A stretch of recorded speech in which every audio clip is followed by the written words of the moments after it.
محبوب رب المشرقين والمغربين مولانا ومولى الثقلين جد الحسن والحسين وعلى آله وأصحابه وأعوانه وأتباعه أجمعين. إن أريد إلا الإصلاح ما استطعت وما توفيقي إلا بالله عليه توكلت وإليه أنيب. اللهم رب اشرح لي صدري ويسر لي أمري واحلل عقدة من لساني يفقهوا قولي. ما شاء الله كان وما لم يشأ لم يكن لا حول ولا قوة إلا بك يا ذا الجلال والإكرام.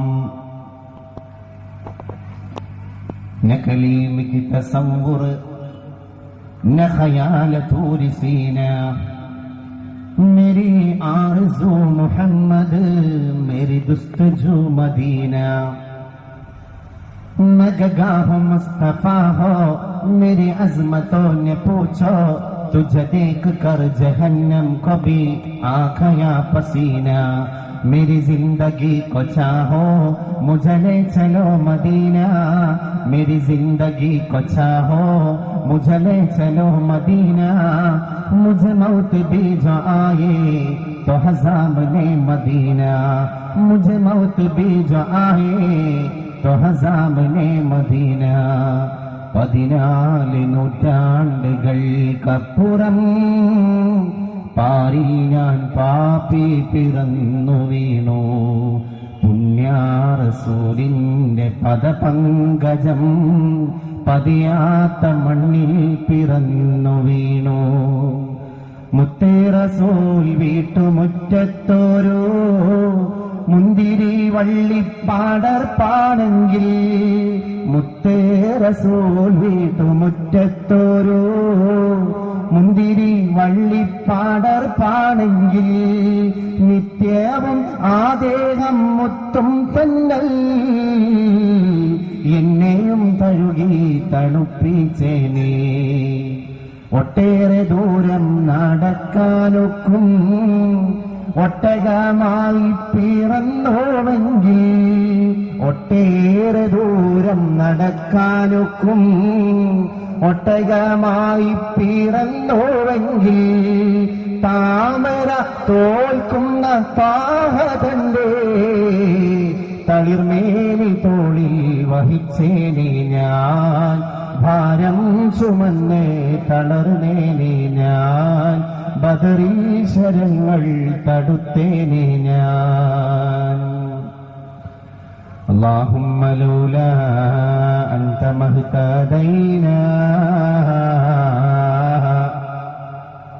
ولا تصدقنا ولا صلينا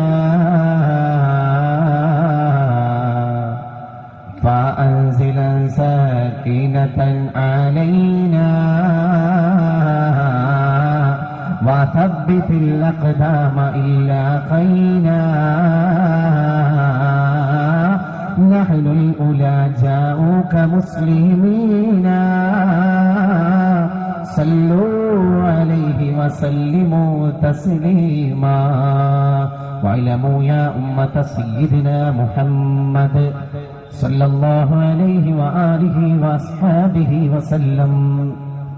വേദിയിലും സദസ്സിലും ഉപവിഷ്ടരായ പണ്ഡിതന്മാരെ, പരിശുദ്ധരായ അള്ളാഹുവിന്റെ വലിയിന്റെ മുറ്റത്ത് എത്ര അനശ്വരമായിരിക്കുന്ന കഴിവാണോ അള്ളാഹു അവന്റെ സതീർത്ഥ്യരായ ഉത്തമരായ ദാസന്മാർക്ക് അനുകമ്പയോടുകൂടെ നൽകപ്പെട്ടത്. അത്രമേൽ പരിശുദ്ധമായ ഈ സദസ്സിന്റെ മുറ്റത്ത് അള്ളാഹു അനുഗ്രഹിച്ച മഹാനുഭാവന്റെ തിരുമുറ്റത്ത് സംഗമിക്കാൻ, ആ വലിയിന്റെ പേരിൽ ഇവിടെ ഒരുമിച്ച് കൂടാൻ, അള്ളാഹുവിന്റെ തൃപ്തിപ്പെട്ട അനശ്വരനായിരിക്കുന്ന ഉന്നത ദാസനായിരിക്കുന്ന അള്ളാഹുവിന്റെ അനുഗ്രഹീത പുരുഷന്റെ മഖാമിന്റെ മുറ്റത്ത് മഹാനുഭാവന്മാരുടെ പേരിൽ ഇവിടെ ഇൽമ് കേൾക്കാൻ, പറയാൻ അള്ളാഹു നമുക്ക് നൽകിയിരിക്കുന്ന തൗഫീഖ് അനശ്വരമാണ്, അനിർവചനീയമാണ്, അനന്തമാണ്, അർത്ഥശങ്കക്കിടയില്ലാത്തതാണ്, രണ്ടഭിപ്രായങ്ങൾക്ക് വക നൽകാത്തതാണ്.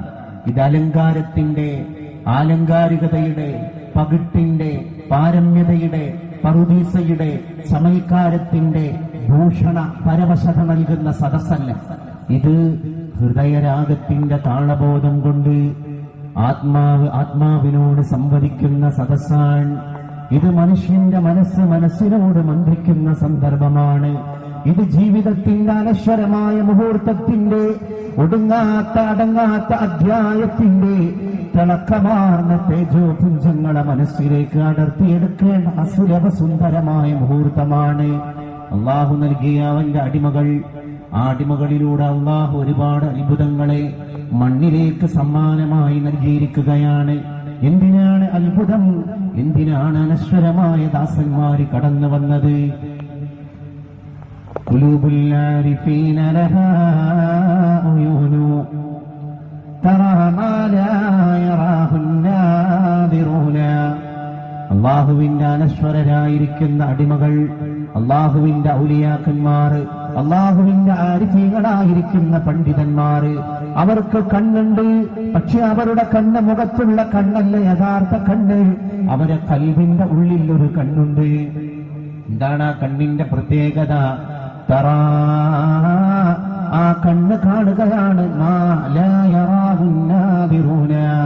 ഭൂലോകമണ്ഡലത്തില് ഈ ലോകത്ത് നാം നമ്മുടെ കണ്ണുകൊണ്ട് നോക്കുമ്പോൾ കാണുന്നതല്ല. അവർ ഹൃദയത്തിന്റെ ഉള്ളിൽ നിന്നുള്ള അകക്കാമ്പിന്റെ കണ്ണുകൊണ്ട് ദർശനം നടത്തുമ്പോൾ കാണുന്നത് അത് അത്ഭുതങ്ങളുടെ അത്ഭുതമാണ്. പടച്ച തമ്പുരാനവന്റെ ലൗഹിൽ എഴുതി വെച്ച് നാളേക്ക് സംഭവിക്കാൻ പോകുന്ന കാര്യങ്ങളെ ചില ഔലിയാക്കന്മാർ ചില പ്രദേശങ്ങളിൽ സന്ദർശനം നടത്തിയിട്ട് അവർ പറഞ്ഞു പോകും ഈ പ്രദേശ നിവാസികളോട്, ജനങ്ങളെ നിങ്ങൾ ഇവിടെ നിന്ന് മാറി താമസിക്കണം. 4 ദിവസം കഴിഞ്ഞാൽ ഇവിടെ ഭൂകമ്പം വരാനിരിക്കുകയാണ്. ഇവിടെ പ്രകൃതിയുടെ ഏതോ ഒരു വലിയ ഭവിഷ്യത്ത് കടന്നു വരാനിരിക്കുകയാണ്. ഇവിടെ യൂണിവേഴ്സൽ ഡിസാസ്റ്റർ, ഇവിടെ യൂണിവേഴ്സൽ കലാമിറ്റീസ്, ഇവിടെ ദുരന്തങ്ങൾ കടന്നു വരാനിരിക്കുകയാണ്.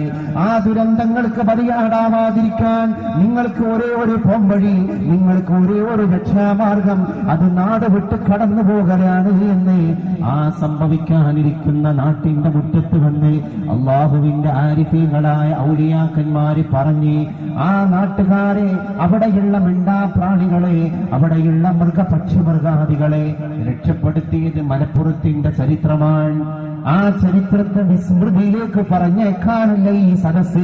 ആ ചരിത്രത്തെ ഹൃദയത്തിന്റെ സിന്ദൂര ചെപ്പിലിട്ട് കാലോടിക്കാനാണ് ഈ സദസ്സ്. ഈ സദസ്സ് എന്ന് പറയുന്നത് അള്ളാഹുവിന്റെ ആരിഫീകളുടെ കറാമത്തിന് അനുഗ്രഹം കൊടുക്കാനുള്ള സദസ്സ്.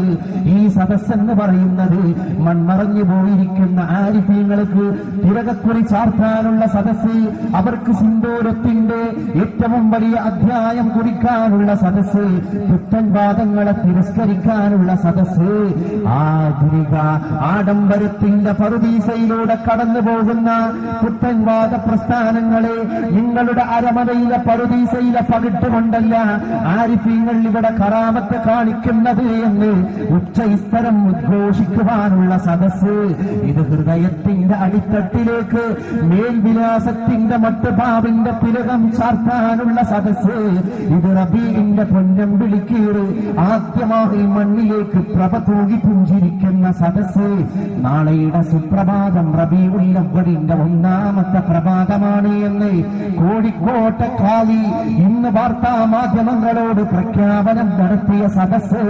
അടുത്ത വ്യാഴാഴ്ച 24-ാം തീയതി പുണ്യലോകത്തിന്റെ മുത്തേ ആമിനാന്റെ സത്തേ അബ്ദുല്ലാന്റെ മകനെ മുസ്തഫ സല്ലല്ലാഹു അലൈഹി വആലിഹി വസഹബിഹി വസല്ലം, ലോകത്തിന്റെ നേതാവിന്റെ ജനനം കൊണ്ട് അനുഗ്രഹീതമായിരിക്കുന്ന ഒരു ദിവസം കൂടി മണ്ണിലേക്ക് മാലാഖമാരുടെ അനുഗ്രഹത്തോടുകൂടെ കടന്നു വരുന്ന സദസ്സ്.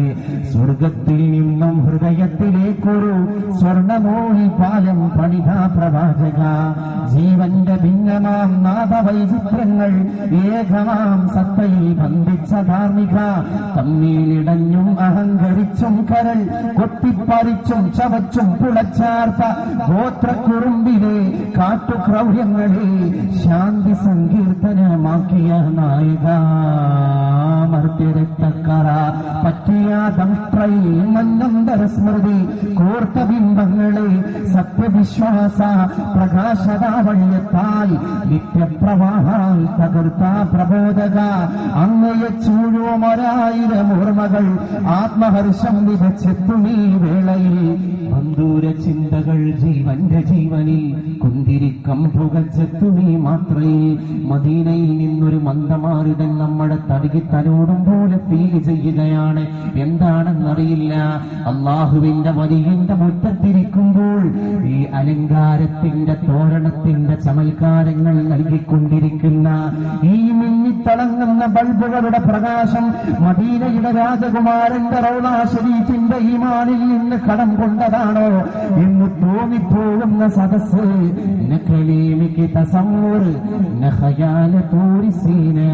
അതുകൊണ്ട് എന്റെ മനസ്സിൽ ഇപ്പൊ മൂസാ നബിയുടെ ചിന്തയല്ല, ആ പരിശുദ്ധ കലീമുല്ലാഹി മൂസാ അലൈഹിസ്സലാത്തു വസ്സലാം തൂരി സീന എന്ന പർവ്വതത്തിന്റെ മുകളിലേക്ക് കടന്നുപോയി. അവിടെ വെച്ച് തൗറാത്ത് എന്ന വേദഗ്രന്ഥത്തെ ഏറ്റുവാങ്ങുമ്പോ ആ വേദഗ്രന്ഥം ഏറ്റുവാങ്ങാനുള്ള മൗന സാക്ഷിയെ പോലെ തൂരി സീന اذهب إلى ربك إنه اذهب إلى فرعون إنه طغى فقل هل لك إلى أن تزكى فأهديك إلى ربك فتخشى فأراه الآية الكبرى ثم أدبر يسعى فحشر فنادى فقال أنا ربكم الأعلى. ഞാനാണ് വലിയ തമ്പുരാൻ എന്ന് ലോകത്തിന്റെ മുമ്പിൽ വീമ്പിളക്കിയ ഫറോവ. ആ ഫറോവ നൈൽ നദിയുടെ ഓളങ്ങളിൽ ചത്തൊടുങ്ങിയത് ചരിത്രത്തിന്റെ മറ്റൊരു അധ്യായം. എന്നാൽ ഫറോവ കടന്നു വന്നപ്പോ ഫറോവയോട് പോരടിക്കാൻ വേണ്ടി തൗറാത്ത് എന്ന വേദഗ്രന്ഥത്തെ ഏറ്റുവാങ്ങാൻ കലീമുല്ലാഹി മൂസാ അലൈഹിസ്സലാത്തു വസ്സലാം കടന്നുപോയത് ഏത് പർവ്വതത്തിന്റെ മുകളിലേക്കാണോ? ആ തൂരി സീന പർവ്വതത്തിന്റെ ചിന്തയും എന്റെ മനസ്സിൽ ഇന്ന് ഓളം വെട്ടി കളിക്കുന്നില്ല. മറിച്ച് ഈ റബീഇന്റെ ചന്ദ്രോദയം കണ്ട രാത്രി എന്റെ മനസ്സിലേക്ക് കടന്നു വരുന്ന രാജകുമാരൻ മേരി ആർസു മുഹമ്മദ്, മേരി ആർസു മുഹമ്മദ്, മേരി ദുസ്തുജു മദീന. പുണ്യ റസൂലാണ് എന്റെ കൂട്ടുകാരൻ, പുണ്യ റസൂലാണ് എന്റെ കവിതാവ്, പുണ്യ റസൂലാണ് എന്റെ പ്രേമഭാജനം, പുണ്യ റസൂലാണ് എന്റെ ഹൃദയത്തിന്റെ രാജകുമാരൻ. അതുകൊണ്ട് റസൂലുള്ളാഹിന്റെ മനസ്സിലേക്ക് കുടിയിരുത്താൻ ഇന്നിന്റെ ദിനം നമ്മൾ പരിശുദ്ധനായ ഒരു ആലിമിന്റെ സദസ്സിന്റെ മുറ്റത്ത് ഒരുമിച്ച് കൂടുമ്പോ പുതുക്കേണ്ട പ്രതിജ്ഞ പോലെ പുണ്യ റബീഇനെ നമ്മൾ തിരകക്കുറി ചാർത്തിരിക്കുകയാണ്. അതുകൊണ്ട് റബീഇന്റെ ചന്ദ്രോദയത്തിന് സാക്ഷിയായ ഈ മുഹൂർത്തത്തിൽ നമ്മളെല്ലാം പ്രതിജ്ഞ എടുക്കേണ്ടത് പുണ്യ റസൂലിലേക്ക് മടങ്ങാൻ, സുന്നത്തിലേക്ക് മടങ്ങാൻ, റഹ്മത്തുൽ ആലമീനിലേക്ക് മടങ്ങാൻ. പുരുഷാകൃതി പൂണ്ട ദൈവമോ നരദിവ്യാകൃതി പൂണ്ട ധർമ്മമോ പരമേശ്വര പവിത്ര പുത്രനോ കരുണാവാം നബി മണിമുത്തുരത്നമോ. നമ്മൾ ആലോചിക്കണം, ഈ ഊടുവടിയിലൂടെ ശരണമയ്യപ്പ എന്ന് വിളിച്ച് ശബരിമലയിലേക്ക്, പമ്പയിലേക്ക് ഓരോ വാഹനങ്ങളിലൂടെ മൈസൂരിൽ നിന്ന്, ബാംഗ്ലൂരിൽ നിന്ന്, ആന്ധ്രാപ്രദേശിൽ നിന്ന്, തമിഴ്നാട്ടിൽ നിന്ന്, കോയമ്പത്തൂരിന്റെ പാർശ്വഭാഗങ്ങളിൽ നിന്ന്, കേരളത്തിന്റെ ഓണം കേറാ മൂലകളിൽ നിന്ന് അയ്യപ്പ ഭക്തന്മാര് നാഷണൽ ഹൈവേയിലൂടെ കടന്നു പോകുന്ന സന്ദർഭമാണ്. ആ അയ്യപ്പ ഭക്തന്റെ നേതാവ്, ഇന്ത്യ രാജ്യത്തിന്റെ നവോത്ഥാനത്തിന്റെ ശീർഷകത്തിന് ശിലഭാഗിയ നേതാവ്, ഹൈന്ദവ മഹാ ആചാര്യൻ ശ്രീപാദകൻ പുരുഷന്റെ ആകൃതിയിൽ മണ്ണിലേക്ക് കടന്നു വന്ന ദൈവമാണോ? പരിശുദ്ധ പുരുഷാകൃതി പൂണ്ട ദൈവമോ നരദിവ്യാകൃതി പൂണ്ട ധർമ്മമോ? ധർമ്മത്തിന് മനുഷ്യന്റെ കോലത്തിൽ, ധർമ്മം തന്നെ ആകാശത്തിൽ നിന്ന് മണ്ണിലേക്ക് അവതരിച്ചതാണോ പരിശുദ്ധ മുഹമ്മദ് സല്ലല്ലാഹു അലൈഹി വസല്ലം? പരമേശ്വര ഞങ്ങൾ പഠിച്ച കാരുണ്യത്തിന്റെ പ്രവാചകൻ മുത്തുരത്നമാണോ?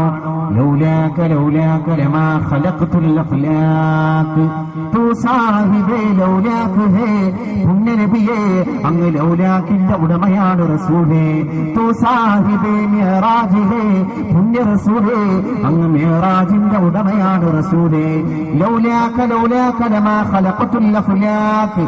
അല്ലാഹുവിന്റെ ദൂതരെ, അങ്ങില്ലെങ്കിൽ ലോകമില്ല, അങ്ങില്ലെങ്കിൽ ആകാശമില്ല, അങ്ങില്ലെങ്കിൽ ഭൗമമണ്ഡലമില്ല, അങ്ങില്ലെങ്കിൽ ഈ ഹരിതാപമായ മരങ്ങളില്ല, അങ്ങില്ലെങ്കിൽ വാനലോകത്തിലൂടെ നൂറിന്റെ പിൻബലം പോലുമില്ലാതെ ചിറകിട്ടടിച്ച് പറന്നു പോയിക്കൊണ്ടിരിക്കുന്ന നീലം പാടിയില്ല, പക്ഷിപ്പറവയില്ല, അങ്ങില്ലെങ്കിൽ മിന്നാമിനുങ്ങിന്റെ നുറുങ്ങുവട്ടമില്ല, അങ്ങില്ലെങ്കിൽ ആകാശത്തിലെ പാൽനിര പുഞ്ചിരി തൂകുന്ന പൊന്നമ്പിളിയുടെ വെളിച്ചമില്ല, അങ്ങില്ലെങ്കിൽ മിന്നിത്തിളങ്ങുന്ന നക്ഷത്രത്തിന്റെ ശോഭയില്ല, അങ്ങില്ലെങ്കിൽ നീലസാഗരമില്ല, ആ സാഗരത്തിന്റെ ഹിമാലയം കണക്കെ ആർത്തുല്ലസിച്ച് കടന്നു വരുന്ന അക്ഷൗഹിണിയെ പോലെയുള്ള തരമാലകളെ കീറിമുറിച്ച് കടന്നു പോകുന്ന യാനപാത്രമില്ല, അങ്ങില്ലെങ്കിൽ ചിത്രശലഭമില്ല, ചിത്രശലഭത്തിന്റെ ചിറകടിയില്ല, അങ്ങില്ലെങ്കിൽ അരുവിയില്ല, കളകളാരവമില്ല. നമ്മൾ ആലോചിക്കണം, ലോകത്തിന്റെ ഏതൊരു മണൽത്തരിയുടെ ഉള്ളിലുമുള്ള സൃഷ്ടി വൈഭവത്തിന്റെ വിശേഷ സന്നിധിയെ പരിശുദ്ധ മുസ്തഫ സല്ലല്ലാഹു അലൈഹി വസല്ലം മഹ്മഹർ മേ തെരി റോഷനി ബർ ബഹർ മേ തെരി റോഷനി.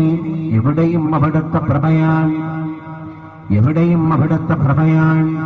ഇന്ന് നമ്മൾ എടുക്കേണ്ട ഏറ്റവും വലിയ സുതാര്യമായ പ്രതിജ്ഞ, ഇതിനേക്കാൾ മഹത്തരമായ മറ്റൊരു പ്രതിജ്ഞയില്ല സഹോദര. ലോകത്തിന്റെ നായകൻ എല്ലാവരിലേക്കും കടന്നുപോയി. ഹൈന്ദവനിലേക്ക് കടന്നുപോയി, ക്രൈസ്തവനിലേക്ക് കടന്നുപോയി, ജൂതനിലേക്ക് കടന്നുപോയി, സിഖുകാരനിലേക്ക് കടന്നുപോയി. നമ്മൾ ആലോചിക്കണം, അല്ലാഹുവിന്റെ ഔലിയാക്കന്മാരെ ബഹുമാനിക്കാൻ എന്തുകൊണ്ടാണ് മതഭേദമന്യേ ഈ നടുറോട്ടിലൂടെ നട്ടപ്പാതിരക്ക് പോലെ പട്ടാപകലും പട്ടാപകൽ പോലെ നട്ടപ്പാതിരക്കും ചീരി കുതിച്ചുകൊണ്ടിരിക്കുന്ന വാഹനങ്ങളിൽ മഹാനായ ഹംസത്ത് വലിയുള്ളാഹിയുടെ മുമ്പിലേക്ക് പൈസ പണമെറിയുന്നവർ, എന്റെ പ്രിയപ്പെട്ടവരെ, നമ്മളെപ്പോലെ അന്യമതസ്ഥനുമാണ്. ആരാണ് അവർക്കൊരു വിശ്വാസം കൊടുത്തത്? ആരാണ് അവർക്കൊരു കാര്യസിദ്ധി കൊടുത്തത്? ആരാണ് അവരുടെ മനസ്സിന്റെ ഉള്ളിൽ സങ്കേതം പണിത് കൊടുത്തത്? ആരാണവർ? അല്ലാഹു ആലിമീങ്ങളായി ബഹുമാനിച്ച ആളുകളെ ബഹുമാനിക്കണം എന്ന് ഇസ്ലാം മതത്തിന്റെ മെമ്പറല്ലാതിരുന്നിട്ട് പോലും ബഹുമാനിക്കാൻ നമ്മുടെ സഹോദര മതസ്ഥനെ പഠിപ്പിച്ചതാരാണ്? ഒരു മുസ്ലിമിനേക്കാൾ ഭവ്യതയോടുകൂടെ നനഞ്ഞ കുഞ്ഞാടിനെ പോലെ ഔലിയാക്കന്മാരുടെ മഖ്ബറയുടെ മുമ്പിൽ വന്ന് കുറ്റസമ്മതം നടത്താന് എന്തുകൊണ്ടാണ് അന്യമതസ്ഥൻ പോലും മുന്നോട്ട് വന്നത്? ഇത് അത്ഭുതമാണ്, അത്ഭുതം. നലില്ലാഹി ഇബാദൻ ഫുതനാ طلقوا الدنيا وخافوا الفتنة نظروا فيها ولما علموا أنها ليست لحي وطنا جعلوها لجة واتخذوا صالح الأعمال فيها سفنا. ഔലിയാക്കന്മാർക്ക് ജീവിതത്തിന് പ്രത്യേക ഒരു ലൈഫ് സ്റ്റൈൽ, ഒരു പാറ്റേൺ ഓഫ് ലൈഫ് നമ്മൾ ആലോചിച്ച് നോക്കേണ്ടതുണ്ട്. അവർക്ക് ഭൗതികതയോട് പ്രമത്തതയില്ല. കാണേണ്ടത് എന്ന് തോന്നുന്നത് നമുക്ക് തോന്നുന്നതിന് അവർക്ക് കാണേണ്ട ആവശ്യമില്ല. തങ്ങളുടെ അടുക്കലേക്ക് ജനങ്ങൾ വരുമ്പോൾ ജനങ്ങളെ ആകർഷിക്കാനുള്ള ഏതെങ്കിലും ആഭാസ പ്രകടനങ്ങൾ അവരുടെ മടിശീലയിൽ ഇല്ല. അവർ ഓടുകയാണ്. ജനങ്ങളിൽ നിന്ന് ഓട്ടം, ഭൗതികതയിൽ നിന്ന് ഓട്ടം, ഭൗതികതയുടെ പളപളപ്പിൽ നിന്ന് ഓട്ടം. ഏതെങ്കിലും ആളുകൾ പരാതി പറയാൻ വരുമ്പോൾ പോലും എന്റെ അടുക്കലേക്ക് ദുനിയാവിന്റെ കാര്യമാണെങ്കിൽ പങ്കുവെക്കണ്ട എന്ന് പറഞ്ഞ് പരലോകത്തിന് വേണ്ടി ജീവിക്കാൻ, പരലോകത്തിന് വേണ്ടി മരിക്കാൻ, പരലോകത്തിന് വേണ്ടി മരണത്തിന്റെ ശേഷവും കറാമത്ത് കാണിക്കാൻ അള്ളാഹുവിന്റെ ആരിഫീങ്ങളായിരിക്കുന്ന ആളുകൾ ഇവിടെ വിളങ്ങി നിൽക്കുകയാണ്. കറാമാത്തുൽ ഔലിയ, ഔലിയാക്കന്മാരുടെ കറാമത്ത് മരിച്ചുപോയാലും മുറിയില്ല. ഇന്ന് നമ്മൾ ആ ശൈഖിന്റെ അടുക്കൽ പോയി നിൽക്കുന്നുണ്ടെങ്കിൽ ആ ശൈഖിന്റെ ഹയാത്ത് കാലത്ത് അന്നത്തെ കാലക്കാരായിരിക്കുന്ന അനുയായികൾ ഏത് ഭവ്യതയോടുകൂടെയാണോ കടന്നുപോയത്, അത്രമേൽ ഭവ്യത നമുക്ക് അനിവാര്യമാണ്. അവിടത്തോട് സലാം പറയുമ്പോ, അവിടത്തോട് അടുക്കുമ്പോ, അവിടെ വന്നിട്ട് ഈ വലിയന്റെ ഹക്ക് കൊണ്ട് പടച്ച റബ്ബേ എന്റെ രോഗങ്ങളെ ശിഫയാക്കണേ, എന്റെ ദോഷങ്ങളെ പൊറുക്കണേ, എനിക്ക് പരലോകത്ത് ദറജ കൂട്ടണേ. സിറാത്ത് എന്ന പാലത്തിന്റെ മുകളിൽ എന്റെ കാല് വറച്ചു പോകുന്ന കാലാണെങ്കിൽ ഈ വലിയന്റെ സാന്നിധ്യത്തിന്റെ ഹക്ക് കൊണ്ട് എന്റെ കാലിന് സിറാത്ത് പാലത്തിന്റെ മുകളിൽ സ്ഥിരത തരണേ തമ്പുരാനെ. ഈ വലിയന്റെ ഹക്ക് കൊണ്ട് മുത്തുനബിയുടെ കൈകൊണ്ട് ഞങ്ങളെ ഹൗദുൽ കൗസർ കുടിപ്പിക്കണേ തമ്പുരാനെ, ഞങ്ങളെ ഹിസാബ് എളുപ്പമാക്കണേ തമ്പുരാനെ. എന്നിത്യാദി എത്ര കാര്യങ്ങൾ നമുക്ക് ദുആ ചെയ്യാനുണ്ട്. എന്തുകൊണ്ട് നമ്മൾ അല്ലാഹുവിന്റെ ആരിഫീങ്ങളെ ഉപയോഗപ്പെടുത്തുന്നില്ല? കേരളത്തിൽ ഇഷ്ടം പോലെ മക്ബറകളാണ്. വിദേശി കടന്നു വന്നാൽ കേരളത്തിലെ മക്ബറകളെ പറ്റി പറയുകയാണ്. ഈജിപ്തിലെ ഒരു പണ്ഡിതൻ ഈ അടുത്ത് അവിടുത്തെ റേഡിയോയിൽ ഒരു സംഭാഷണം അഭിമുഖം നടത്തിയ സമയത്ത് റേഡിയോ പ്രോഗ്രാമിൽ ഈജിപ്തിലെ മഹാനായ പണ്ഡിതൻ പറഞ്ഞു സൈനുദ്ദീൻ മഖ്ദൂമിനെ പറ്റി, മമ്പുറം ഖുതുബുസ്സമാനെ പറ്റി, മുത്തമ്പള്ളിയെ പറ്റി ആരാണ് പറയുന്നത്? അന്യരാജ്യക്കാരനായ ഈജിപ്തിലെ മുഫ്തി അവിടുത്തെ റേഡിയോക്ക് അനുവദിച്ച അഭിമുഖത്തിൽ സംഭാഷണം നടത്തിയിട്ട് അൽ ഹിന്ദ്, ഇന്ത്യ എന്ന് പറയുന്ന രാജ്യത്തെ പറ്റി ഈജിപ്തുകാരന് പരിചയപ്പെടുത്തി കൊടുക്കുന്നു. ഇന്ത്യ രാജ്യത്തുണ്ടൊരു സംസ്ഥാനം വിലായത്തു കേരള. കേരള എന്ന് പറയുന്ന സംസ്ഥാനം അത് ആരിഫീങ്ങളുടെ മണ്ണാണ്, അത് സൂഫി പാരമ്പര്യമുള്ള മണ്ണാണ്, അത് അള്ളാഹു ബഹുമാനിച്ചവർ ചവിട്ടിപ്പോയ മണ്ണാണ്. ആ മൺതരിയിലൂടെ സൂക്ഷിച്ചു വേണം നടക്കാൻ മുസൽമാൻ. ഈ വലിയ ഇവിടെ കടക്കുകയാണ്, ഈ വലിയ മൗനം പാലിച്ചു കൊണ്ടിരിക്കുകയാണ്. ഈ വലിയ നമ്മൾ കാണിക്കുന്ന തോന്യാസങ്ങൾക്ക് പ്രതികരിക്കുന്നില്ല എന്ന ധൈര്യം പേറിയിട്ട് ഇവിടത്തെ സന്നിധിയിൽ കാണുന്ന പേക്കൗട്ടുകള്, കോപ്രാട്ടി തരങ്ങൾ ചെയ്യാനുള്ളതല്ല അള്ളാഹുവിന്റെ ആലിമീങ്ങളുടെ മക്ബറകൾ. നമ്മൾ ആലോചിക്കണം, തിരൂര് പുത്തനങ്ങാടി പുത്തനിപ്പുവിനെ പി അങ്ങാടിയിൽ നേർച്ച നടക്കുന്നുണ്ട്. കഴിഞ്ഞ ആഴ്ച പത്രത്തിൽ നിങ്ങൾ കണ്ടോ? ആനക്ക് നെറ്റിപ്പട്ടെടുത്ത് കൊടുത്തുകാണ്ട്, കൊടമണി പിടിച്ചുകാണ്ട്, കള്ള് കുടിച്ചുകാണ്ട്, പടക്കപ്പൊട്ടുകൾ ആകാശത്തിലേക്ക് വലിച്ചെറിഞ്ഞിട്ട് ക്ലബ്ബുകളുടെ സംഘടനകളുടെ ചെറുപ്പക്കാര് പെഗടിച്ചുകൊണ്ട് മുഴുഫിറ്റായിട്ട് കടന്നു വരികയാണ് ഒരു വലിയന്റെ നേർച്ച കഴിക്കാൻ. ധാരോട് കുതിര കയറുന്ന സമ്പ്രദായമാണ്. നമ്മൾ ആലോചിക്കേണ്ടതുണ്ട്, അള്ളാഹുവിന്റെ ആരിഫീങ്ങളുടെ ആത്മാവ് പൊറുക്കുമോ ഇല്ലയോ എന്ന് നമ്മൾ പുനരന്വേഷണം നടത്തണം മുസൽമാൻ. എന്താ ദേശോത്സവം? എന്താ ദേശോത്സവം? ബി അങ്ങാടി നേർച്ച അള്ളാഹുവിന്റെ മറുപട്ട് കിടക്കുന്ന ആലിമീങ്ങളുടെ പേരിൽ, ആരിഫീങ്ങളുടെ പേരിൽ കാണുന്ന തോന്യാസരങ്ങളും കോപ്രാട്ടിത്തരങ്ങളും അലമ്പ് ജാതി ചെക്കന്മാര് വന്നിട്ട് കള്ളു കുടിച്ച് കൂത്താട്. എവിടെ? പടച്ച റബ്ബ് ആദരിച്ച് ബഹുമാനിച്ച് വേറൊരു കാറ്റഗറൈസ് ചെയ്ത് മാറ്റി നിർത്തിയ ഔലിയാക്കന്മാരുടെ തിരുസന്നിധിയിൽ പോയിട്ടില്ലേ കാവിലിനെ താഴണം നമ്മളൊക്കെ. എപ്പോഴാ ഇവിടെ പൊട്ടിത്തെറിക്കുക? അല്ലാഹു അലം. ന്യൂ ഇയർ നമ്മളെ മുമ്പിലൂടെ കടന്നുപോയി. എത്ര മദ്യ നമ്മളെ മുമ്പിൽ ഒഴുകിയത്. നടു റോഡിലിട്ട് ഇന്നോവ കാറിൽ പോകുന്ന കുടുംബത്തെ റാഗ് ചെയ്തില്ലേ മലപ്പുറത്തെ മാപ്പിളക്കുട്ടി? ഡിസംബർ 31 നാഷണൽ ഹൈവേയിലൂടെ ഏതോ കുടുംബത്തിൽ പോയിട്ട് തിരിച്ചു വരുമ്പോ രാത്രി 12 മണി കഴിഞ്ഞിട്ട് നാളെ നേരം പുലർന്നാൽ ജനുവരി 1 ആ ന്യൂ ഇയർ ആഘോഷത്തിന് വേണ്ടി തലേന്ന് ക്ലബിന്റെ ആളുകളെ വിളിച്ചിട്ട് മൈക്ക് സെറ്റ് ബുക്ക് ചെയ്യാൻ, ബോക്സ് ബുക്ക് ചെയ്യാൻ ഒരു ടീമും, ബാർ അറ്റാച്ച്ഡ് ഹോട്ടലിൽ പോയിട്ട് ആവശ്യക്കാർക്കുള്ള മദ്യം ബുക്ക് ചെയ്യാൻ വേറെ ടീം, മ്യൂസിക്കൽ ഇൻസ്ട്രുമെന്റ്സ്, വാദ്യമേള ഘോഷ താള സംഗീത പരിപാടികൾ അറേഞ്ച് ചെയ്യാൻ മറ്റൊരു ടീം. ഇവരെല്ലാവരും പാടെ സംയുക്തമായി സംഘടിപ്പിക്കുന്ന ഒരു പരിപാടിയാണ് happy new year congratulation festival and program. ആ പ്രോഗ്രാമിന്റെ ഭാഗമായിട്ട് മലപ്പുറത്തെ പേര് കേട്ട നാഷണൽ ഹൈവേയുടെ തിരുമുറ്റത്ത് നടന്നൊരു സംഭവം. എന്ത്? കുടുംബസമേത യാത്ര ചെയ്യുന്ന ഇന്നോവ കാറിലെ ഡ്രൈവർ ഭർത്താവിനെ വിളിച്ചിട്ട് ഇറക്കി. കീ ഇന്നോവ കാറിന്റെ ചാവി കയ്യിൽ വാങ്ങിയിട്ട് ഇവർ ചെയ്ത പരിപാടി എന്താ അറിയോ? ഈ ചാവി നിങ്ങൾക്ക് കിട്ടണമെങ്കിൽ ഞങ്ങളെ കൂടെ 5 മിനിറ്റ് ഒരു 2 മുറുക്ക് കള്ളെങ്കിലും കുടിച്ചിട്ട് നിങ്ങൾ മതി, വേറെ ആരും ഇറങ്ങണ്ട, ഞങ്ങളെ കൂടെ ഒന്ന് ഡാൻസ് ചെയ്യണം. മ്യൂസിക് ഉണ്ട് അവരെ കയ്യിൽ, പാട്ടുണ്ട്, കൂത്തുണ്ട്. എങ്ങനെയുണ്ട്? കുടുംബസമേതം യാത്ര ചെയ്യുന്ന ഒരു ഗൃഹനാഥനെ വിളിച്ചിട്ട് പറയുന്ന പരിപാടിയാണ് അല്ലേ? ഈ പരുവത്തിലേക്ക് നമ്മളെ കുട്ടികൾ അധപ്പതിച്ചു പോയിട്ടുണ്ടെങ്കിൽ നായകനില്ലാപ്പട നായപ്പടാന്നുള്ള ഏർപ്പാടിലേക്ക് നമ്മുടെ സമുദായം പോവല്ലത്. എല്ലാ പരിപാടികളും അങ്ങനെ ഈ ആഘോഷ പേക്കൂത്ത് പരിപാടികളൊക്കെ ഈ രീതിയിലേക്ക് അധപ്പതിച്ചു കൊണ്ടുപോകാം. അതുകൊണ്ട് തന്നെ ഹുർമത്ത് കൊടുക്കേണ്ടതിന് തഅലീമുമാ അള്ളമല്ലാഹ് വതഹ്ഖീറുമാ ഹഖറല്ലാഹ്. അള്ളാഹു ബഹുമാനിച്ചതിനെ ബഹുമാനിക്കുക എന്നുള്ള ഡ്യൂട്ടി നമുക്കുണ്ട്, അള്ളാഹു നിന്ദിച്ചതിനെ നിന്ദിക്കുക എന്നുള്ള ഡ്യൂട്ടി നമുക്കുണ്ട്. ഇത് അള്ളാഹു ബഹുമാനിച്ച ആലിമീങ്ങളാണ്, ആരിഫീങ്ങളാണ്, ഔലിയാക്കന്മാരാണ്. മഹാനായ ശംസുലമായി തങ്ങൾ ഈ വഴിക്ക് പോകുമ്പോൾ നാട്ടുകാരെ വിളിച്ചു പറഞ്ഞത്, ഈ നാട്ടുകാർ പറയും, സൂക്ഷിക്കണം, ഈ ഹൈവേയുടെ മധ്യത്തിൽ ചെരിഞ്ഞു കിടക്കുന്ന ഒരു മനുഷ്യനുണ്ട്, അള്ളാന്റെ വലിയാണ്, കേരളത്തിൽ ചരിത്രത്തിന്റെ രചതരേഖകളിൽ അനശ്വരമായിരിക്കുന്ന അത്ഭുതങ്ങൾ പ്രകടിപ്പിച്ച വലിയാണ് എന്ന് ഈ നാട്ടുകാരന്റെ ചെവികളിൽ അലതല്ലുമാറ് അന്ന് ശംസുലമായി തങ്ങൾ പറഞ്ഞിട്ടുണ്ട്. അന്ന് മുതൽ ആ നാട്ടുകാർ ഏറ്റെടുത്തതാണ് ഒരു വലിയനെ. ദാബാസാണോ, ഇത് ഏർപ്പാടാണോ? നമ്മൾ ആലോചിച്ച് നോക്കേണ്ടതുണ്ട്.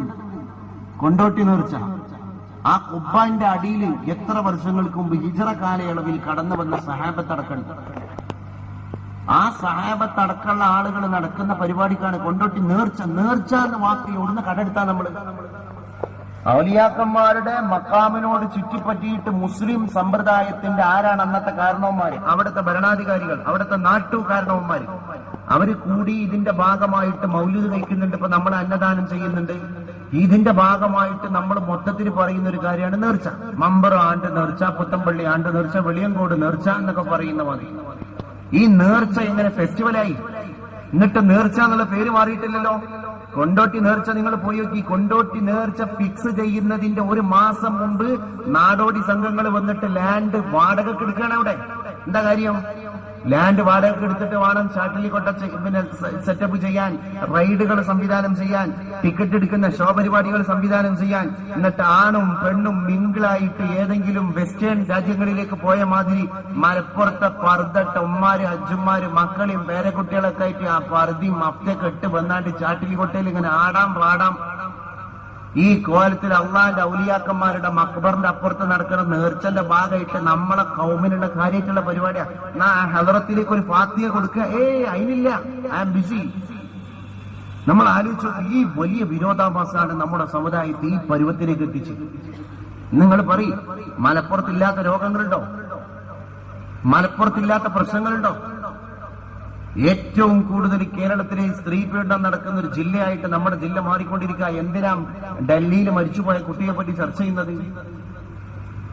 നമ്മുടെ മുഴുവൻ സാമുദായികമായിരിക്കുന്ന സംസ്കാരങ്ങളും താളം തെറ്റില്ലേ?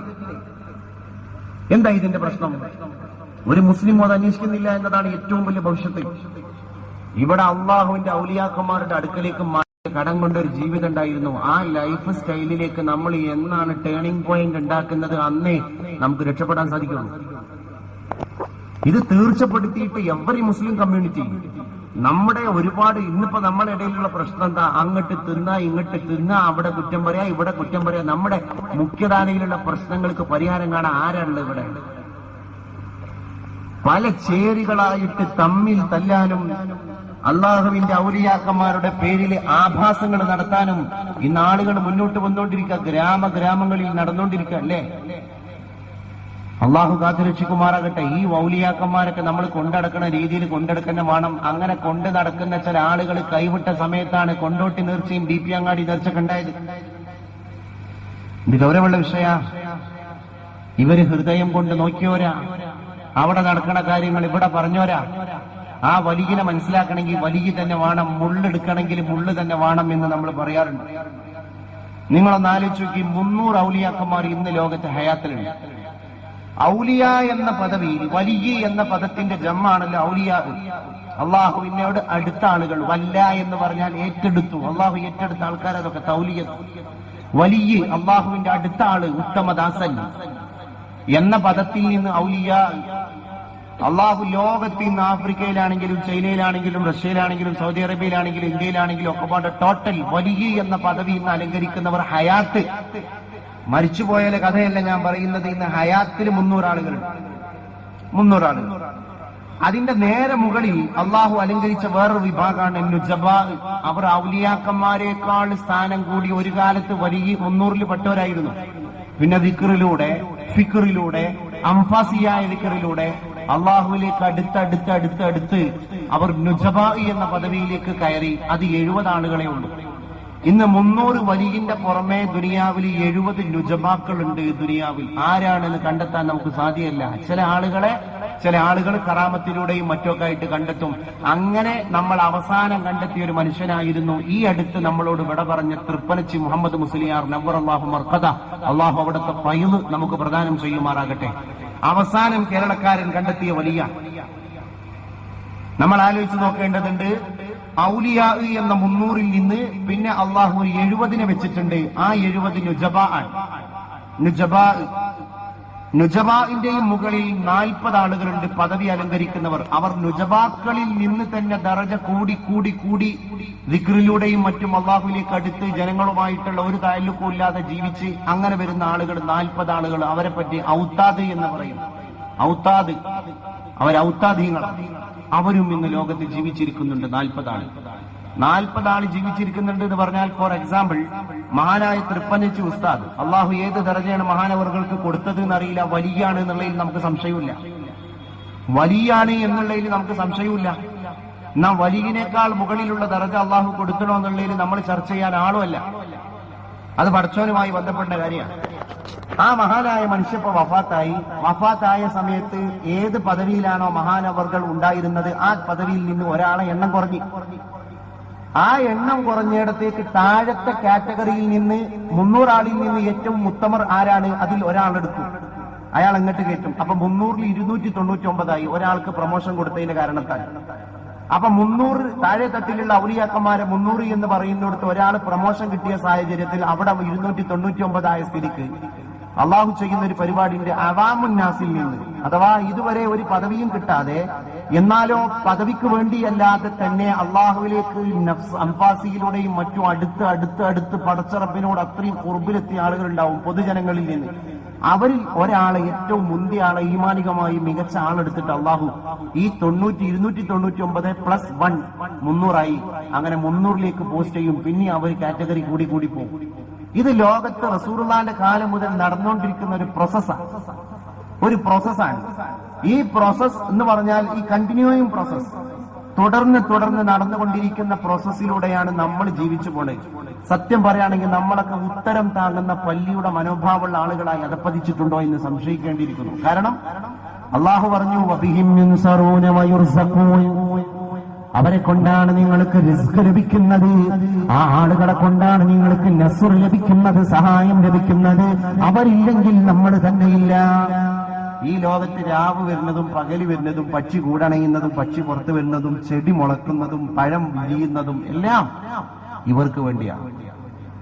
ഇവരെ തണലിലൂടെയാണ് ലോക ജനം മുഴുവൻ ജീവിച്ചു പോകുന്നതെന്നാണ്. ഒന്നാലോചിച്ച് നോക്കണം. എന്നാൽ ഔലിയാക്കന്മാരിൽ നിന്ന് 40 ഇവര് പിന്നെ മരിച്ചു വഫാത്തായി പോയാൽ ആലമുൽ അർവാഹിലേക്ക്, ഇല്ലിയീനിലേക്ക് ഇവരുടെ റൂഹിനെ ഉയർത്തപ്പെടുന്നു. ആ ഇല്ലിയീനിലേക്ക് ഇവരുടെ റൂഹ് ഉയർത്തപ്പെടുന്നതോടുകൂടെ പിന്നെ അള്ളാഹു ഭൂമിയിൽ നടത്താനിരിക്കുന്ന കാര്യങ്ങൾ ജിബ്രീൽ മാലാഖ അലൈഹിസ്സലാത്തു വസ്സലാമുമായി മുശാവറ നടത്തുന്നത്, ജിബ്രീൽ അലൈഹിസ്സലാം മുശാവറ നടത്തുന്നത് ഇല്ലിയീനിലെ ഇവരുമായിട്ടാണ്. ഈ മഹാന്മാരുടെ അർവാഹുമായിട്ടാണ് പിന്നെ ലോകത്ത് എന്തൊക്കെ നടക്കണം എന്നുള്ള ചർച്ച വരുന്നത്. അപ്പോഴും മരിച്ചുപോയ ആലിമീങ്ങളും ആരിഫീങ്ങളും ലോകത്തെ നിയന്ത്രിക്കുന്നു എന്നും നമുക്ക് പറയാം.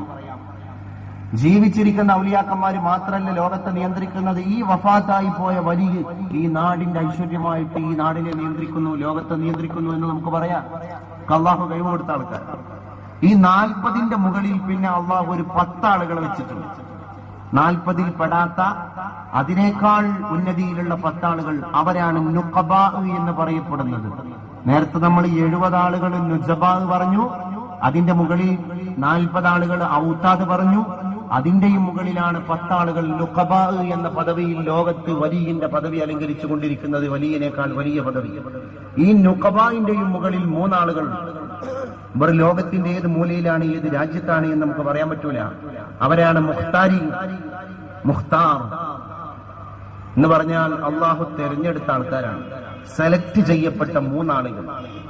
ഈ മുഖ്താറിന്റെയും മുകളിലാണ് കുത്തുബ് എന്ന് പറയുന്ന സിരാ കേന്ദ്രം. ഒരൊറ്റ കുത്തുബ് ലോകത്തെ നിയന്ത്രിച്ചു കൊണ്ടിരിക്കുന്നു. അല്ലാഹു അഅലം. ഒരു കുത്തുബ് ലോകത്തെ നിയന്ത്രിച്ചു കൊണ്ടിരിക്കുന്നു. അതാരാണ് എന്നത് അല്ലാഹു അഅലം. ഇന്നും ഒരു കുത്തുബ് ലോകത്ത് ജീവിച്ചിരിക്കുന്നു.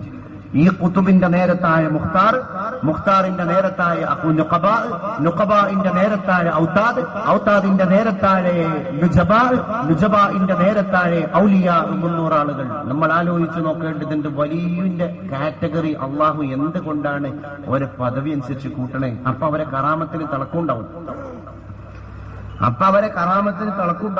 ഈ കറാമത്തൊക്കെ കാട്ടിയിട്ട് നമ്മുടെ മുമ്പിലൂടെ വഫാത്തായി പോയ ഔലിയാക്കന്മാരുടെ മഖാബറിന്റെ മുമ്പിൽ വന്നാണ്ട് നേർച്ച, കൂത്താട്ടം, പേക്കൂത്ത് ഇല്ലേ? ഓർക്കാൻ പറ്റുമോ? നമ്മളൊന്ന് ആലോചിക്കേണ്ട വിഷയമല്ലേ ഇത്? ഗൗരവമായിരിക്കുന്ന കാര്യമല്ലേ? ലോകം പ്രതിസന്ധിയിലേക്ക് നീങ്ങുന്നു. പെട്രോളിന് വേണ്ടി യുദ്ധം ചെയ്ത ലോകമേ, ഇനി നിങ്ങൾ വെള്ളത്തിന് വേണ്ടി യുദ്ധം ചെയ്യും തീർച്ചയാണ്. പരിസ്ഥിതിക്ക് വേണ്ടി സമുദായം ബാധിച്ചുകൊണ്ടിരിക്കുകയാണ്. പാരിസ്ഥിതിക പ്രശ്നങ്ങൾ പോലും നിയന്ത്രിച്ചത് ഒരു കാലത്ത് ആരിഫീങ്ങളാണ്. ആ ആരിഫീങ്ങൾ നമ്മളെ കൈവിട്ട് കഴിഞ്ഞാൽ പിന്നെ വെള്ളമില്ല, ക്ഷാമമാണ്, വരൾച്ചയാണ്, ഊഷരതയാണ്. ക്ഷാമം എന്ന് പറഞ്ഞില്ല. അവരെ കൊണ്ടാണ് നിങ്ങൾക്ക് നസർ കിട്ടുന്നത്, അവരെ കൊണ്ടാണ് നിങ്ങൾക്ക് റിസ്ക് കിട്ടുന്നത്. ഈ റിസ്ക് എന്ന് പറയുന്നതിന്റെ താരീഫ് തന്നെ കിതാബിൽ നമുക്ക് കാണാൻ സാധിക്കും. മനുഷ്യന് ആവശ്യമായ എല്ലാം റിസ്ക്കാണ്.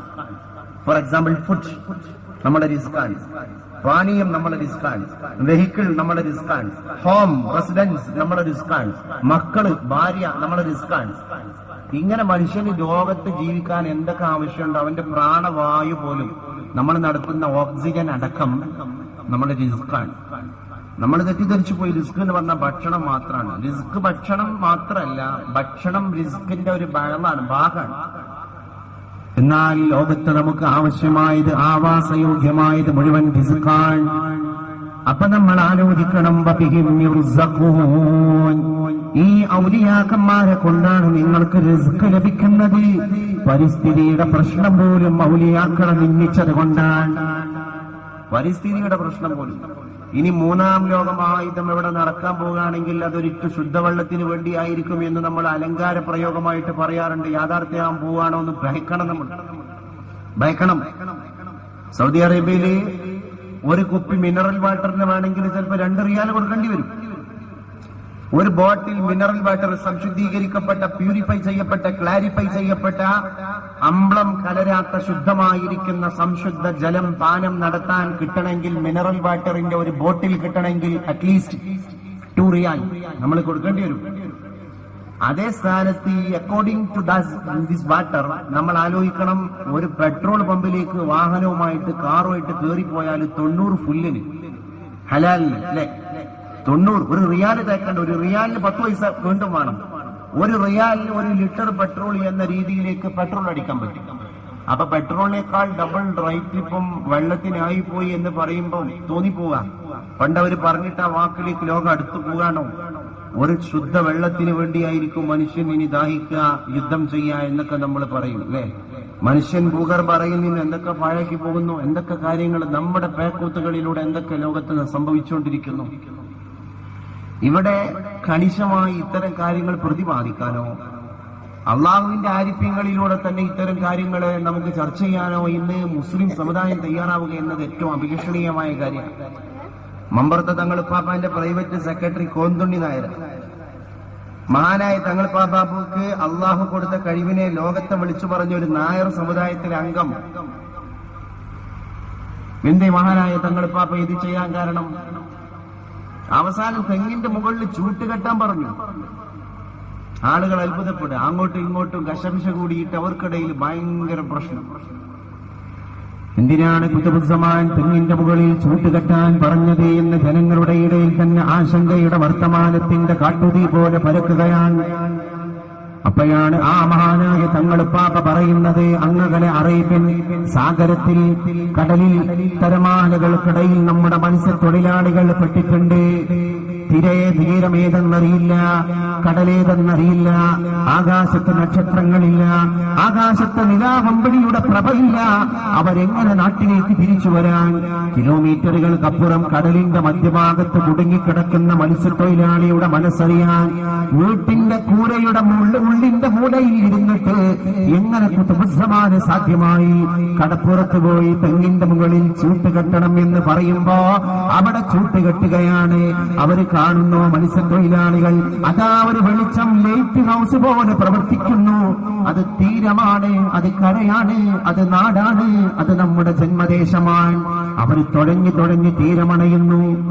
മത്സ്യത്തൊഴിലാളിയുടെ മനസ്സറിയാൻ കിലോമീറ്ററുകൾക്ക് പുറത്ത് തന്റെ വീടിന്റെ കൊച്ചുകൂരയുടെ മുക്കിന്റെ മൂലയുടെ ഉള്ളറയിൽ ഇരുന്നിട്ട് എങ്ങനെ ആരിഫായ മമ്പറത്തെ തങ്ങളുപ്പാപ്പ വായിച്ചെടുത്തു.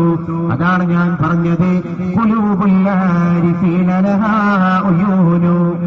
ആരിഫീങ്ങളായ ഔലിയാക്കന്മാരായ ആളുകളുടെ കൽബിന്റെ ഉള്ളിലാണ് കണ്ണ്.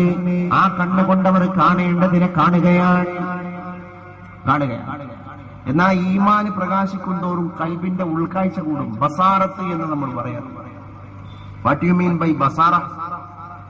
ബസാറ എന്ന് പറയുന്നത് തന്നെ ഹൃദയത്തിലൂടെ ഉണ്ടായിരിക്കുന്ന കാഴ്ചയാണ്. ഹൃദയത്തിന് എന്ത് കാഴ്ചയാണ്? അതാണ് ഉള്ളറിവ്. കുപ്പിക്കാകത്തുള്ള വസ്തുവിനെ പോലെ കാണും ഞാനവരെ ഉള്ളാകം എന്നോവർ. എന്റെ മുരീദാരും നരകത്തിലില്ലെന്നേ നരകത്തെ കാക്കുന്ന ഇതൊക്കെ പറഞ്ഞോവർ. അല്ലാ തിരുപേരും തുതിയും സലവാത്തും അതിനാൽ തുടങ്ങുവാൻ അരുൾ ചെയ്ത വേദാംബർ. ആലമുടയവൻ ഏകല്ലാടൂടാലേ ആയേ മുഹമ്മദ എന്നീ പേരുള്ളവർ. എങ്ങനെയാ കുപ്പിക്കകത്തുള്ള വസ്തുവിനെ പോലെ നിങ്ങളുടെ മനസ്സിന്റെ ഉള്ളിൽ ഞാൻ കാണുന്നു പറഞ്ഞത്?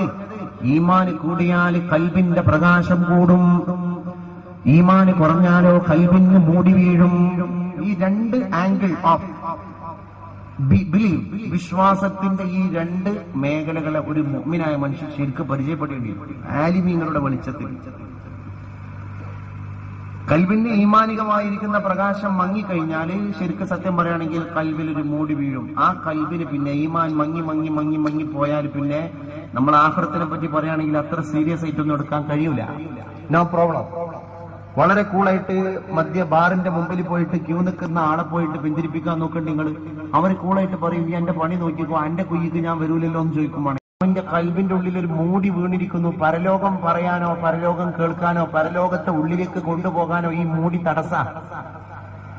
ഈ മൂടി നീങ്ങിയാൽ കൽബിലേക്ക് ആഖിറം പറയുമ്പോഴേക്ക് ഒരു ബസാറത്ത് കിട്ടും, ഒരു ഉൾക്കാഴ്ച കിട്ടും, ഒരു ഭയഭക്തി കിട്ടും. അങ്ങനത്തെ ആളുകൾക്ക് അതാണ് വജിലത്ത് ഖുലൂബുഹും, ഹൃദയം പടപടക്കും. ആ ഹൃദയത്തിന്റെ മാറ്റമാണ് ശരിക്കും മനുഷ്യനിൽ ഉണ്ടാകുന്നത്. ഈ ഹൃദയമാറ്റം കൊണ്ടാണല്ലോ ഈ ആളുകളൊക്കെ എത്തോണ്ടെടുത്ത് എത്തിയതും. നമ്മൾ ആലോചിച്ച് നോക്കി, നമ്മളെ പോലെ രണ്ട് കൈയും കാലും ഒക്കെ എന്നല്ലേ ഫിസിക്കലി നമ്മളും അവരും എന്ത് വ്യത്യാസം? പിന്നെ എന്തേ ഈ വ്യത്യാസത്തിൽ നിന്നൊരു മാറ്റം ഉണ്ടായത്? ഇവിടെ എന്തൊക്കെയോ പ്രവർത്തനം നടന്നപ്പോ അവർ വേറൊരു കാറ്റഗറിക്ക് പോയി. ഇന്ന് അവരെ ആദരത്തിൽ നമ്മൾ പോവാ. നമ്മളെ ഇവിടെ പ്രത്യേകിച്ച് മാറ്റങ്ങളൊന്നും ഇല്ലാത്തത് കൊണ്ട് നമ്മളുള്ള നിലപാടിൽ തന്നെ ഇങ്ങനെ പോവുക. എന്നാൽ ആരൊരാൾക്കും മാറാൻ സാധിക്കുന്ന ഒരു മാറ്റാണിത്, ഹൃദയത്തിന്റെ മാറ്റം. ഹൃദയപരതയാണ് അഭികാമ്യം. ഹൃദയത്തിന്റെ ചിന്ത കൊണ്ടാണ്, കരുത്തുകൊണ്ടാണ് ആരാധനകൾ സഫലീകരിക്കപ്പെടുന്നത്, സ്വീകരിക്കപ്പെടുന്നത്. ഹൃദയപരതയാണ് ഇവ. ഇപ്പൊ യാഹു തങ്ങൾ എന്ന് പറഞ്ഞ് പിൽക്കാലത്ത് നമ്മൾ വിളിച്ച വരികയും ഒരു കാലത്ത് ഭ്രാന്തൻ എന്ന് നാട്ടുകാർ വിളിച്ച ആളാ. അപ്പൊ ആ മനുഷ്യൻ ഇങ്ങനെ നാട്ടില് വളരെ നാറിയ വേഷം, ജടകുത്തിയ മുടി, കുഴിഞ്ഞ കണ്ണ്, ഒട്ടിയ വയറ്, സത്യം പറയുകയാണെങ്കിൽ ഒരു ദരിദ്രവാസിയെ പോലെ തോന്നിപ്പിക്കുന്ന രീതിയിൽ അങ്ങനെ നടന്ന് ജീവിച്ചൊരു മനുഷ്യനാണ്. എന്ന് പറഞ്ഞാല് മജ്ദൂബായിരുന്നു നടത്തും. ജദുബിന്റെ ഹാലുണ്ടല്ലോ ഔലിയാക്കന്മാർ, CM വലിയുള്ളയൊക്കെ അവസാനം മജ്ദൂബായിരുന്നു. കോഴിക്കോട്ടെ ഇടിയങ്ങര പള്ളിയിലൊക്കെ വാതിലണ്ട് അടച്ചിട്ട് റമദാനൊക്കെ കടന്നുപോയ സമയത്ത് സിഗരറ്റ് അങ്ങനെ പരസ്യമായിട്ട് വലിക്കുന്നത് കാണും. ആരാത്? വലിയുള്ളാഹി CM. എന്തേലും പറയാൻ പറ്റും നമുക്ക്? അവരെ ദറജ മാറി, ഹാല് മാറി അവസാനം പറഞ്ഞ ആലിമീങ്ങളില്ലേ, ആരിഫ്യങ്ങളില്ലേ, എന്റെ പോക്കറ്റിൽ അല്ലാഹു അല്ലാതെ മറ്റാരുമില്ല എന്ന് പറഞ്ഞുപോയി ഒരു വലിയ.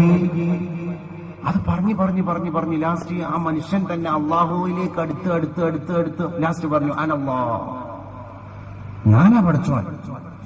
ഇത് സീരിയസ് ആയിട്ട് ഉൾക്കൊണ്ട അവസാനം നാട്ടുകാരൊക്കെ പാടെ കൂടിയിട്ട് അദ്ദേഹത്തെ തച്ചടങ്ങുന്നു. നിങ്ങൾ ആലോചിച്ചു. ഇങ്ങനെയാ വലിയ മാറ്റങ്ങൾ ഉണ്ടായിട്ടുണ്ട്. ലോകത്ത് വലിയ പരിവർത്തനം ഉണ്ടാക്കിയിട്ടുള്ളത് അങ്ങനെയാ. ചില ആളുകളോട് മുഖത്ത് നോക്കിയിട്ട് പറയും, റസൂലുള്ളാഹി തങ്ങളെ കാലത്ത് 14 നുജബാഹ് ഉണ്ടായിരുന്നു എന്ന് ചരിത്രം പറയുന്നുണ്ട്. 14 നുജബാഹ് ഹബീബായി തങ്ങളെ കൂടെ ഉണ്ടായിരുന്നു. അലിയാര് തങ്ങളുടെ നുജബാഹിന്റെ കൂട്ടത്തിൽ ഒരാളേനി, ഉമർ തങ്ങൾ നുജബാഹിന്റെ കൂട്ടത്തിൽ ഒരാളേനി. സിദ്ദീഖുൽ അക്ബറിനെ പറ്റി പിന്നെ അഭിപ്രായ വ്യത്യാസമുണ്ട്. ആ മഹാൻ നുജബാഹിന്റെ കൂട്ടത്തിലും അല്ല, അതിനേക്കാൾ വലിയ ദർജ കിട്ടിയിട്ടുണ്ട്. കാരണം റസൂലുള്ളാഹി തങ്ങൾ സിദ്ദീഖ് റളിയല്ലാഹു അൻഹുവിനെ പറ്റി പറഞ്ഞു, ലോക ചരിത്രത്തിൽ സിദ്ദീഖിന്റെ ഈമാൻ തുലാസിന്റെ ഒരു തട്ടിലും മറ്റെല്ലാ വലിയമാരുടെയും ഈമാൻ തുലാസിന്റെ മറ്റേ തട്ടിലും നിങ്ങളൊന്ന് തൂക്കുക. എന്നാൽ സിദ്ദീഖ് റളിയല്ലാഹു അൻഹുവിന്റെ ഈമാൻ തുലാസിന്റെ ഏത് തട്ടിലാണോ ആ തട്ട് കനം കൊണ്ട് നിലത്ത് തട്ടും. അത്രമേൽ കനം കൂടിയ ഈമാനിക ശക്തിയുടെ ഉടമ അബൂ ഖുഹാഫയുടെ മകൻ, ബിംബാരാധകന്റെ കുടുംബത്തിൽ ബിംബാരാധകന്റെ മകനായി ജനിച്ച, മുശ്രിക്കിന്റെ മകനായി ജനിച്ച സിദ്ദീഖ് റളിയല്ലാഹു അൻഹു എങ്ങനെ ഇസ്ലാമിക റിപ്പബ്ലിക്കിന്റെ 1ാം ഖലീഫയും ഈമാൻ ഇത്ര കനമുള്ള മനുഷ്യനുമായി? ഖൽബിന്റെ മാറ്റാണ്, വേറെടുക്കും പോവാല്ല. ഖൽബിന്റെ മാറ്റം. ഈ ഖൽബിന്റെ മാറ്റം പടച്ചോ ഹിദായത്ത് കൊടുക്കണോൽക്ക് തന്നെ ഉണ്ടാവുള്ളൂ. ആരെയിനി ഇബ്നു സഖാം, ആരെയിനി ബല്ലാം ഇബ്നു ബഊറ? ബല്ലാം ഇബ്നു ബഊറ എന്നൊക്കെ പറഞ്ഞാൽ നേരെ അർശിക്ക് നോക്കിയിട്ട് ജനങ്ങളെ അഭിസംബോധന ചെയ്ത മനുഷ്യനാണ്. കോടാനക്കോടി ആളുകളെ ഹദറത്തിലേക്ക് അങ്ങനെ വരും, വെള്ളം മന്ത്രിക്കും, അപ്പ ശിഫാക. ജുദാമ്, ബറസ്, വലിയ വലിയ മാരകമായ രോഗങ്ങളുള്ള രോഗികളൊക്കെ ശരിക്കും ഇങ്ങോട്ട് കൊണ്ടുവന്നിട്ട് വെള്ളം തെളിക്കുക, ഉയ്യ, ഉമിനീര് കൊണ്ട് പുരട്ടുക, അപ്പ ശിഫ. അത്രയും പവറുള്ള ബ്രൈറ്റ് ആലിമായിരുന്നു, വലിയായിരുന്നു. ഈ വലിയന്റെ പദവി കൂടി ലാസ്റ്റ് ആ വലിയ എവിടെ എത്തി? അള്ളാന്റെ അർശിൽ നോക്കിയിട്ട് കാര്യങ്ങൾ പറയുന്ന ഒരു പരുവത്തിലേക്ക് എത്തി. നാളെ ഇന്ന സ്ഥലത്ത്, ലോകത്ത് ഇന്ന സ്ഥലത്ത് ഇന്നാലിന് സംഭവിക്കാനിരിക്കുന്നു. ജനങ്ങളുടെ ഒക്കെ ശ്രദ്ധ ലോകത്തിന്റെ ആ കോണിലേക്കാണ്. ഓൺ ദി സ്പോട്ട് ആ വലിയ എന്ത് പറഞ്ഞോ, എന്താ അള്ളാഹു എഴുതി വെച്ച കാര്യങ്ങൾ, വിധി എവിടെ എഴുതി വെച്ചിരിക്കുന്നു, ആ ഖലാ എഴുതിയ ലൗഹിൽ നോക്കി, പലകയിൽ നോക്കിയിട്ട് പറയാന്ന് പറഞ്ഞാല് ഈ കണ്ണോണ്ടാണ് ആ നോട്ടം. ഞാൻ പറഞ്ഞ കണ്ണ്, ഖൽബിന്റെ കണ്ണുകൊണ്ട് ഇങ്ങനെയാണ് നോക്കിയാൽ ആകാശം എന്ന മേലാപ്പൊന്നും ഉണ്ടാവില്ല അവിടെ. ഇത് ഡയറക്റ്റ് പോകുന്നത് എല്ലാം പെനട്രേറ്റ് ചെയ്ത് തുളച്ചു പോകും. ആ പവറിലെത്തിയ ബല്ലാം ഇബ്നു ബഊറക്ക് അല്ലാഹു ഹിദായത്ത് കൊടുത്തോ? നമ്മുടെ ചോദ്യം അതാണ്. ആ മനുഷ്യൻ ജനിച്ചത് മുഅ്മിനായി, ജീവിച്ചതും മുഅ്മിനായി, ഭൂരിഭാഗവും പക്ഷേ മരിച്ചത് എങ്ങനെയാണ്? അംറാദുൽ ഖുലൂബാണ് പിടിപെട്ടു, ഹൃദയ രോഗങ്ങളാണ് പിടിപെട്ടു. ഹൃദയ രോഗം എന്ന് പറഞ്ഞാൽ കൊളസ്ട്രോളും ബ്ലോക്കും BP ഒന്നുമല്ല. അംറാദുൽ ഖുലൂബ് ലാഹിരിയുണ്ട്, ബാത്തിനിയുണ്ട്. ലാഹിരിയ നമ്മൾ പറഞ്ഞത് ക്ലിനിക്കിൽ പോയി ബ്ലഡ് കൊടുത്താൽ ഏകദേശം റിസൾട്ട് കിട്ടും. കൊളസ്ട്രോൾ 20 കൂടുതലാ, BP 30 കൂടുതലാന്നൊക്കെ പറയും. അത് കുറച്ച് എക്സസൈസ് ചെയ്താൽ, കുറച്ച് വെജിറ്റബിൾസ് കഴിച്ചാൽ, കുറച്ച് ഒന്നുകൂടിയൊക്കെ ഒരു ക്രിയേറ്റീവ് ആയിരിക്കുന്ന ഒരു ലൈഫ് ഉണ്ടാക്കി തീർത്താൽ അതിന്റെ ഡിഗ്രി കുറച്ച് വരാൻ കഴിയും. അംറാദുൽ ഖുലൂബിന്റെ ബാത്തിനിയായിരിക്കുന്ന ലോകങ്ങൾ ആർക്കാ ചികിത്സിക്കാൻ കഴിയുക? റിയാ, സുംഅത്ത്, ഹിഖ്ദ്, ളബ്, കിബ്ർ, അല്ലെ, ഉജ്ബ്, പോര്, ആളുകൾ കാണാൻ വേണ്ടിയിട്ട് ഇബാദത്ത് ചെയ്യാം. ഇദ്ദേഹത്തിന്റെ തന്നെ അറിയണില്ല. പള്ളി പോകുന്ന സമയത്ത് നിസ്കരിക്കുമ്പോഴൊക്കെ ഒരു പ്രത്യേക അട്രാക്ഷൻ ഇദ്ദേഹം തന്നെ അറിയാതെ ചെയ്തു പോവാണ്. അള്ളാന്റെ അടുത്ത് പോകുമ്പോൾ ആർക്ക് വേണ്ടിയാണ് നിസ്കരിച്ചിന്? അവന്റെ അടുത്തൊന്ന് കൂലി വാങ്ങിക്കോ എന്ന് പറയുമ്പോഴാണ് വട്ടപൂജ്യം, 0 ബാലൻസ്. അപ്പൊ അത് കഴിഞ്ഞ് ഒരു റിയാ എന്നുള്ള അസുഖം പേറിയിട്ട് നടന്നായിരുന്നു അദ്ദേഹം. ഈ റിയാ എന്നുള്ള അസുഖത്തെ തിരിച്ചറിയാൻ ഒരു ക്ലിനിക്കും നമ്മുടെ രാജ്യത്തില്ല, ഒരു ക്ലിനിക്കില്ല. അതിന്റെ യഥാർത്ഥ ക്ലിനിക്കാണ് അള്ളാഹുവിന്റെ ഔലിയാക്കന്മാരുടെ മഖാബിർ. അതിന്റെ പ്രധാനപ്പെട്ട മറ്റൊരു ക്ലിനിക്കാണ് മജ്ലിസുൽ ഇൽം. ഇവിടെ നിന്ന് നമ്മൾ നമ്മളെ തന്നെ കാൽക്കുലേറ്റ് ചെയ്യുക, അല്ലാതെ ഒരു ലബോറട്ടറിയിലും പോയിട്ട് റിയാ അളക്കാനോ ഉജ്ബ് അളക്കാനോ കിബ്ർ അളക്കാനോ സാധിക്കില്ല. That is impossible. അവിടെയാണ് നമ്മൾ ഒരു മുസ്ലിം ആയിരിക്കുന്ന വിശ്വാസിയുടെ ഈമാനികമായിരിക്കുന്ന പ്രയോഗവൽക്കരണത്തിന്റെ ക്രിയേഷൻ ഓഫ് ഈമാൻ, ഇമ്പോർട്ടൻസ്, ഇതിന്റെ പ്രാധാന്യം നമുക്ക് പിടുത്തം കിട്ടുക.